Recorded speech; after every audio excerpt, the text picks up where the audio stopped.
Hello friends, तो कैसे हैं आप सब।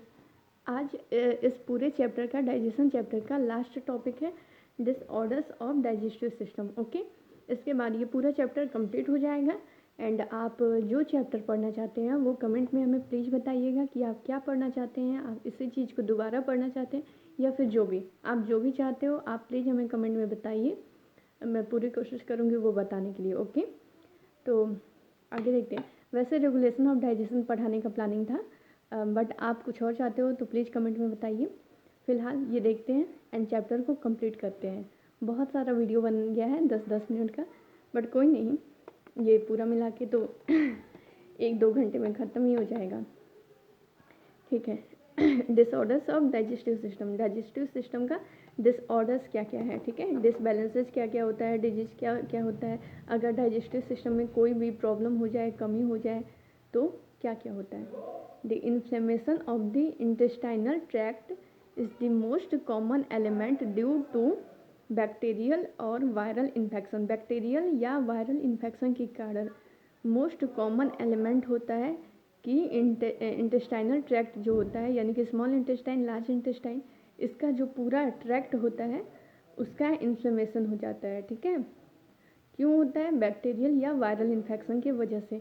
The infection are also catched by the parasites of the intestine. Intestine के पैरासाइट्स की वजह से भी इन्फ्लेमेशन होता है, इन्फेक्शन होता है।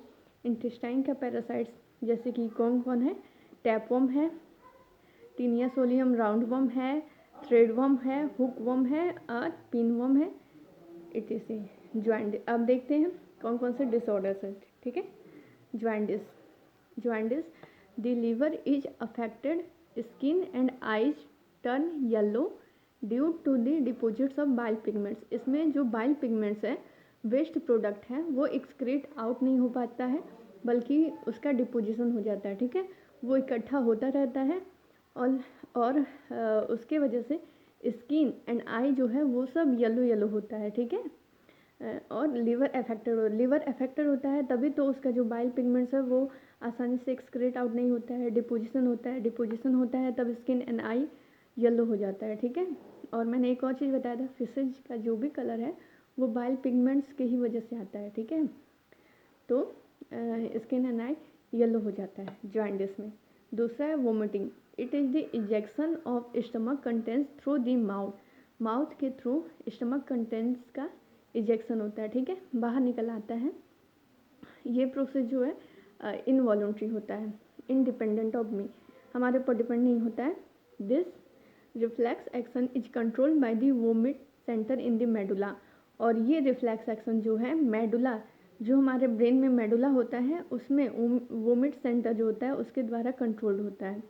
अ feeling of nausea proceeds vomiting proceeds करता है नोसिया का फीलिंग। ओके, डायरिया क्या है? तीसरा देखते हैं डायरिया क्या है। The abnormal frequency of bowel movement and increased liquidity of the faecal discharge is known as diarrhoea. Faecal discharge जो होता है उसका वो ज़्यादा लिक्विडिटी में इंक्रीज डिस्चार्ज होने लगता है। ठीक है, लिक्विड फॉर्म में ही ज़्यादा डिस्चार्ज होने लगता है। और एबनॉर्मल बॉवेल मूवमेंट जो होता है इंटेस्टाइन में, लार्ज इंटेस्टाइन में, वो बहुत ही ज़्यादा मूवमेंट होने लगता है, बहुत ही तेज़ी से, और बहुत ही ज़्यादा मूवमेंट होता है। पेरिस्टालसिस मूवमेंट को ही बता रहा है, बहुत एबनॉर्मल होने लगता है। उसके वजह से फीकल डिस्चार्ज जो होता है वो लिक्विड फॉर्म में होने लगता है। Is known as diarrhoea. It reduces the absorption of food, और फूड की एब्जॉर्प्शन को भी रिड्यूस कर देता है। ठीक है, आगे देखते हैं constipation. In constipation the faeces are retained within the colon. Faeces जो होता है वो कॉलन क्या है? लार्ज इंटेस्टाइन का पार्ट है, सीकम, कॉलन एंड रेक्टम। ठीक है, 3 पार्ट होता है। तो रेक्टम में स्टोर होता है फिशेज, लेकिन यहाँ पर इस डिसऑर्डर में, कंस्टिपेशन में, फिशेज जो होता है वो कॉलन में ही स्टोर रहता है। As the bowel movements occurs irregularly, और बॉवेल मूवमेंट्स जो होता है वो इरेगुलरली अकर करता है। ठीक है, इनडाइजेशन, इसमें क्या होता है?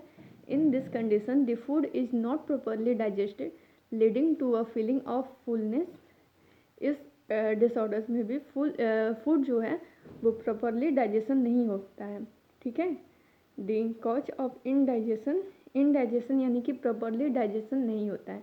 The cause of indigestion are inadequate enzyme secretion, anxiety, food poisoning, over eating and spicy food.